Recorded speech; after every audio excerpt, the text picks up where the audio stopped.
So on this edition of BSing with Bubba, we have today Brannon Ernest with Ernest Performance, a longtime friend of mine, and you're probably the only person that I know that my dad can say yes to. Usually when I ask him a question or I ask for a motor or I ask for a new car, he's like, "No, you're not getting race what you got. Figure it out. Like, get it done." Like he's hard on us, but this guy comes over and asks for something, he can get it done. So yeah, well, you just got to know how to ask, right? I mean, yeah, you got to turn it around on him. Well, you just got, it's like the hauler thing, right? Like you're asking for a hauler for yourself. Well, I call Sonny and ask him to buy a hauler for his grandkids. Like it's not the same thing, right? I need to rethink all my yeah. So you just got to work on the approach. Is all. That's right. Yeah, but leading back to that, I know we're jumping around a little bit, but you got to tell the story of us at New Smyrna. Oh man, this is awesome! This is so much fun. So now back then, my dad used to go to all the races. He did. He actually drove the truck. He was the truck driver. Yep. Up until we bought the racetrack, pretty much. Pretty much, yes. COVID happened there. He stayed at work. We got busy, but he pretty much went to every race I ever went to. He was the truck driver. He pretty much went everywhere. I can't really think of any of those first few years of him not being there. Yeah, and that was when we were running. The story I'm talking about was New Smyrna. Was it Governor's Cup? Was it? I know it was a GART car. It was a GART car. It was that. It was one of the Jay's cars. I think it might have been the Governor's Cup. I think it was. It was either Governor's Cup or Red Eye, one of the two, right? Anyway, so New Smyrna, go out, and it's pretty good, right? Like we're pretty good, and Bubba spins out all by himself, right? And he's gonna leave some parts out. of this story. Well, I am because I can't say the language, right? But so anyway, comes on the radio, something broke, terrible. So spin out, getting in turn one. Bring it in here and we'll look at it. So come in, get it up on jack stands. There's nothing wrong with the car. So Bubba says, "Well, I'm telling y'all, something broke. Like I don't just spin out on my own." Or no, so that's not true. Sonny keyed up the radio and said, "Well, maybe you just lost it." And then he did lose it. He comes on the radio and goes, "I'm Bubba flipping Pollard. When's the last time you see me just lose it?" And Sonny keyed up the mic, said about 5 minutes ago. He was dead serious. I didn't say shit. Yeah. I was done after that. He had me. That's right. That's right. But Sonny knew how to put you in place. He knows how to put you in place to this day. Yeah, Sonny is like the most hardcore. Like he's not a participation trophy guy. Like bro, you don't get that. No, so I can't remember who it was. Somebody come up so there was like a string of. It was like flew to Michigan for a pro race. Oh yeah, that was the 3 races, something like that. Won that. A Friday night. Flew back to Anderson, South Carolina for 10,000 win cars race or something. I can't remember what it was. Maybe Southern Super Series race on won Saturday night. Went back to Berlin for a Monday show, if I remember right. Yep. And was in contention to win. And like you and Brian Campbell were neck and neck. And on the last restart, Brian got a little bit of an advantage on a green white checkered, and you ended up second. I think that was like the third restart we'd done. It was. Well, the following Friday was Pensacola, and somebody walks up to Sonny and says, "Well, you guys had a good weekend last weekend." And Sonny turned around, and I thought he was going to slap this poor guy on the ground. And Sonny looks him straight in the face, and he said, "You're only as good as your last race." And we sucked. Hey, he still lives that today. Ran second by this much. Today. Yeah. We sucked. Yeah. Like he was offended that this guy said he had a good weekend. Oh, yeah. And he'll walk in the shop. You won't run bad. He'll give you till Monday or Tuesday. That's right. But he'll walk in the shop and he's like, "Boys, y'all suck this week. Y'all need to figure it out." And if we win, he don't come to the shop till about Thursday. He ain't got nothing to pick us until we leave again. So. That's right. But there's no participation trophies with this guy. So 0. And that's the way. I mean, I know we're jumping around, but man, that's what's wrong with some of these races. These dads pat them on the back. 1,000% agree. And I mean, honestly, like the way it is nowadays, like, and a lot of these parents, a lot of the parents nowadays that are coming into it, they like Sonny raced, right, his whole life. So a lot of these guys don't. And they're just, they think because they're spending this amount of money, they should win, right? Mm-hmm. But the reality is they're all spending that amount of money. Like, spending that amount of money doesn't make them special. Like, they're all doing it, right?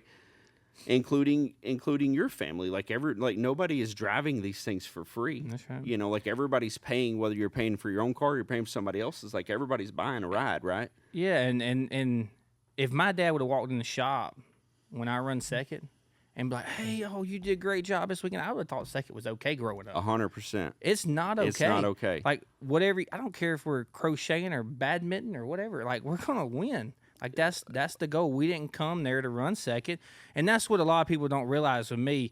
I'm not a sore loser. I'm not. That's a lie. We're all sore losers. Yeah. I'm not I'm not a crybaby. Give me a little bit of time, because let me tell you something. Second is no different than running 20th.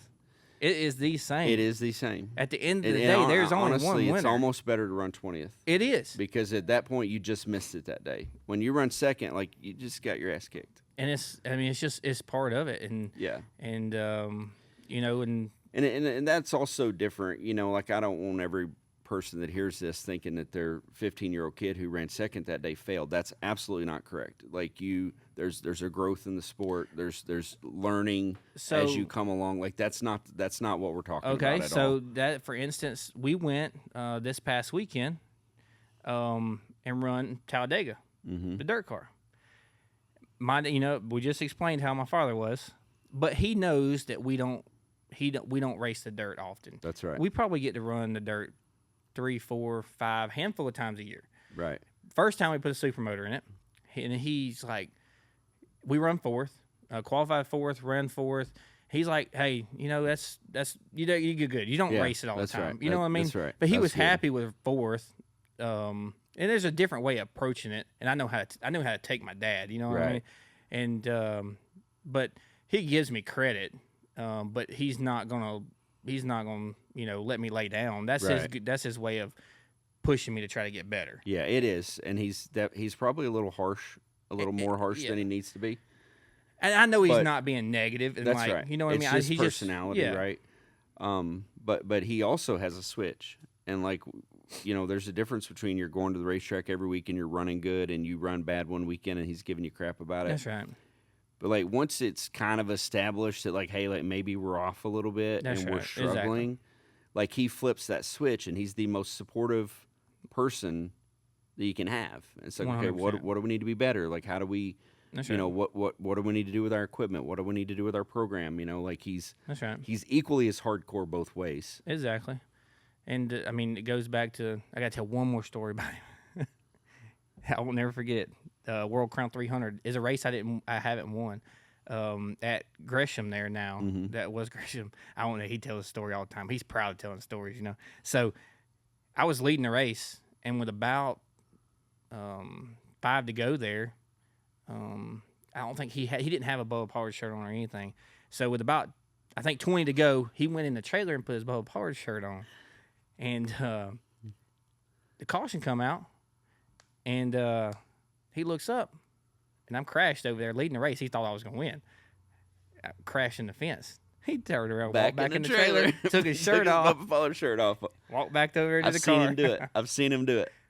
But it's good, though. But he is supportive. But, I think that's what a lot of racing's missing. I'm not saying every dad teaches their kid, different ways to approach things and different ways of life. And not saying my dad's the right one and is wrong. It's just what I grew up knowing my dad and how he does things. And I know at the end of the day he's got my back. So 100%. But so there's a couple things about Sonny that stand out to me. Whenever we went to that first Kern race, that, if I remember right, that was really the first, maybe like Milwaukee or something you'd done in the past. Yeah. But that was the first true venture out of the Southeast into the furthest place we could ever go. That was whenever, collectively as a group that we said we're going to chase big races. Yeah. That was kind of the first I never had one. the confidence in years past. I didn't know where our program was, and Right. I didn't know go somewhere different or go up north and Midwest. I didn't know where we stood. Didn't know if we could do it. And then when we started going, and I was like, man, we can do this, and we have fun. And then we won some races, and I was like, man, who's going to Washington? Because I'm not. Right. Well, we were. And we was. And we went out there and won, and that was did just awesome. That Kern race, the first one, we're leading the race, and there's a caution at the end. I don't know, 5 or 6 laps to go, I right? remember There's oil on this, the truck. And I look down from the top of the truck, and Sonny is kneeled down on the ground with his hand on the side of the porta-john, praying to the good Lord above. Yeah, I remember that. I remember y'all told me that. Yeah. So that was hilarious. That was so much fun. And then we went to Washington and won that. Yeah. So then we got the bonus. Yep. And we actually set fast time. We were not going to win that Washington race. We were going to run second. Yeah. We set fast time. And for anybody that's never been there, the racetrack's about 18 miles long. Yeah, it's huge. Right? It's like you're going to Milwaukee. Racetrack. And what a place, right? Like the Yep. racetrack's kind of old and dumpy, but man, the facility, like the fans showed up. The people that ran the place, like it was phenomenal to be there, right? Well, you take the checkered flag and you come around and you can see your number on top of it. I think we qualified last, if I remember right. And you can see your number on the board, right? We went out last. That's what I'm saying. We went out yeah. last. Yes, we went out last. We qualified on the pole. When the car comes around, you're coming down the front or coming down pit road or whatever. Like I can see you fist pumping for a mile down pit road, right? Yeah. the whole way. It was yeah. awesome. Yeah, that was a cool experience, and that's when it all kind of started. Got the confidence, and then that's when we we won. I think that in 2015, 16. We decided. I think to swap 15 over. and 16 we won. Yeah, we did, and then that's when we decided to swap over to the Senneker race cars. Yep. And I feel like, man, that's another topic for another day. Well, I mean, whatever. I mean, we can talk about it, but so like we're talking about the Sonny thing too, and maybe the Senneker car. Well, that was the movement swapping chassis there. I feel like our program was kind of stalling out. I knew we went and done something, but I felt like that was our next move was to do something different. But I was scared to death. I didn't want to, because it's different. I didn't want to change and if it wasn't for and it's different, right? It's going different. from a grill car to a Senneker car, like you're going from one extreme to the other. I know right? you and Terry were friends. Yeah, and we went up there to drive an outlaw car. We did. Yep. And we kind of made a connection because Terry is there in Michigan. So we made a connection. We went by, had a car in the ceiling that was ready to go. Yep. Next thing you know, we have Senneker race cars, and I've been happy ever since. We unloaded that thing at Pensacola. I'll never forget it. Whew. You thought your shocks had grip that day. Yeah. Oh, they did. Yeah. No, but that it was thing good. But like that leap, I would have never taken. If it wasn't for you. At that point. And that's another thing you talked my dad into. Yeah. Because we didn't really buy new race cars then. Yeah. That was a big deal.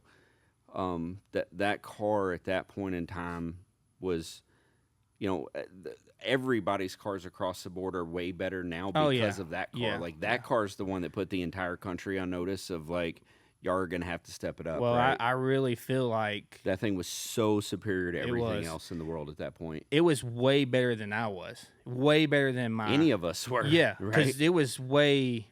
The technology, the mindset of that race car is so much different than what I didn't even know anything was going on. Was so far above what I knew, and so it took us a while to learn it. It did. I still learning, but we won a lot of races. A bunch. I think I won. Mark knows all the statistics, and I know Stat Boy Elgin does, and we're going to have Elgin on the show here soon because Elgin's got some pretty cool statistics, I think, not only me, but a lot of people. Mm-hmm. So I think we've won 75 races in a span of like 4 or 5 years there. Yeah, it was a bunch. Race car. And not only that quantity, but the quality. Yeah. Like, obviously, any race at Pensacola is prestigious, won a ton of those, but... Yeah. I mean, you're talking about like Joe Shear, Madison Joe Shear races, Slinger Nationals, Yep. Oxford 250s. I mean, All American 400. Like, I mean, they're Canada, the best of the we've best. won Twice, right? So we've won some great races. Big races. You there was that pro car. That first pro car went one entire year undefeated. Yeah, like sure. every big pro late model race in the Southeast, Canada, and the Oxford 250 undefeated. Yeah, so I think then again Elgin knows, but I'm pretty sure we are like 16, 17, and 21 in that thing. Yeah. It won 16 or 17 out of the 21 races when it was wild. all said and done, and I think it runs second those other ones. So that was a good race car. I think that was the second race car we ever built. Man, and I don't want to make this sound like we're dogging the grill car at all, man. Augie was that stuff was amazing back then, and that was just kind of at a point where Augie had kind of slowed down on racing, and like he wasn't, racing as much as he was, which means their feedback wasn't as much, and I mean, it happens to everybody. It does. It does. It happens to everybody. It happened to Terry too. So let's go 20. When we started doing some things there. I felt like we needed to be better. Raced Hamke come along. I think you had all sorts of different. You had Fury. Yep. It was Fury, Hamke, Port City. I mean, there's a bunch of them, right? So there's a bunch of cars there that really stepped their program up everywhere and got better all across the board. And then we kind of got in this low, just kind of comfortable how we were running, how we were racing, and didn't go to work. And we kind of got out of that. So I kind of got, that's when I made my change and decided to do something different. And me and Terry sat down. I won my last race. I'll never forget it. Sold it in tech. It was stupid. It wasn't. Stupid. Won the race, the Governor's Cup in New Smyrna, and sold the car in tech. And me and Terry had that conversation that day of we sat down in the trailer, man to man, and I told him what I was doing, and I won that day, sold the car that day, and I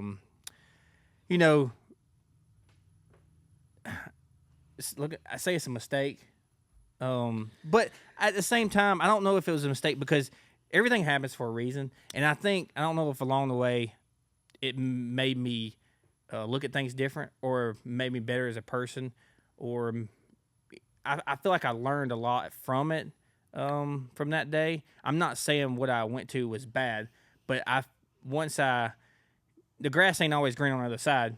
But my relationship with Terry and what he taught me, we just needed to restructure some things there and get back to work, and Terry did that. I don't want to use the word offended. I would say more motivated. Terry was motivated that day forward, and this car that you have now is not the same car. Like, it's a completely new design.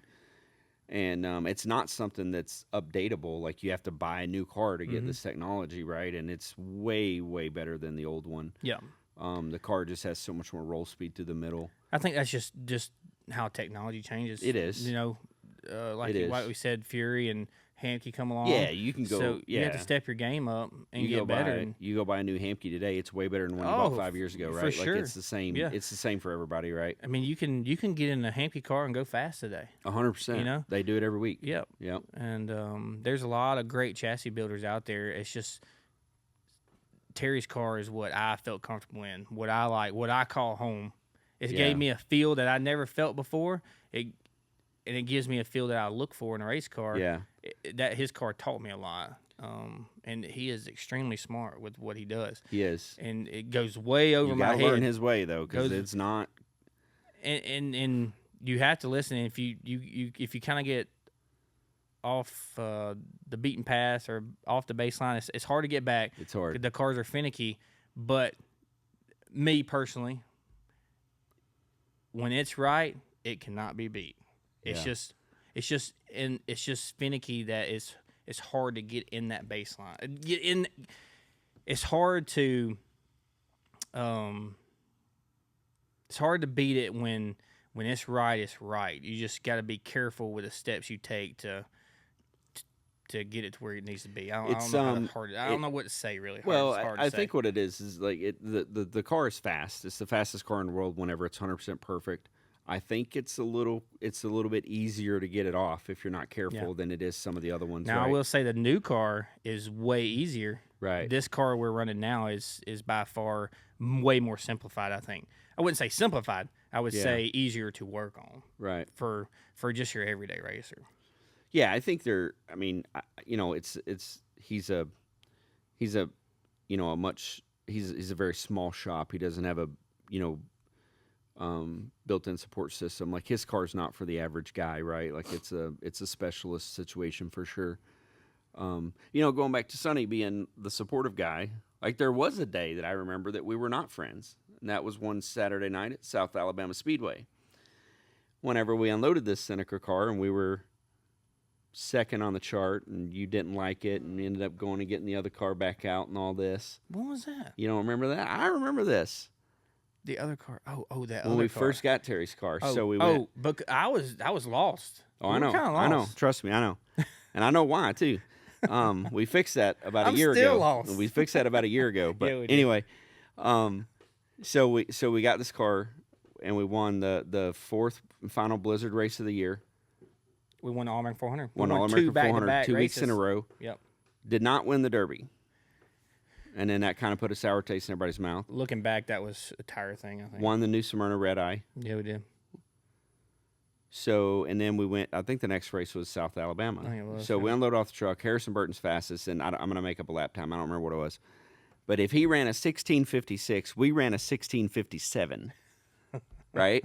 Probably. And Bubba's screaming, this thing's yeah. terrible, blah, blah, blah. So then we ended up going and getting the other car and run 12th, but it's okay because it drove right. It drove good, so it's fine, right? Slow is fast, right? Yeah, so anyway, it wasn't like this. We're selling this thing. We're not happy, blah, blah, blah, right? Well, Sonny steps in, and he's like, no, this is what we're going to do. And he kind of got his hands wrapped around everything, and he's like, we're going to send this back to Terry and let him set it up like it was when we got it. Yeah. And that was really that post South Alabama was really what led on to that run there of those 3 or 4 years of winning all those races. It was. But I tell you, not to keep talking about Sonny, but here's probably my favorite Sonny Pollard story. Right? Winchester. So everybody knows you don't have the best record at Winchester, right? It's no secret. So we're running 4th or 5th, like pretty decent, right? And this is in the grill car stuff. Still running 4th or 5th.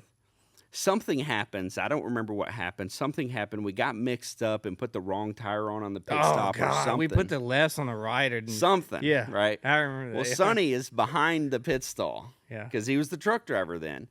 And my man rears back and kicks the living crap out of a trash can, and his foot went through the side of the trash can. So my man, in the middle of the race, is hopping on one foot, dragging the trash can across the pits because his other foot's stuck in the trash can. Yeah. Winchester, Indiana. Yeah. Man, Winchester. That's my favorite Sonny story. Hey guys, thanks for watching and listening this week's episode of BSing with Bubba. Everyone go online, check it out, like, subscribe, comment, share to get us out there, get us going. So check out BubbaPollard.com for all the t-shirts, and also go and like Sport Action Films to get great content and content to come.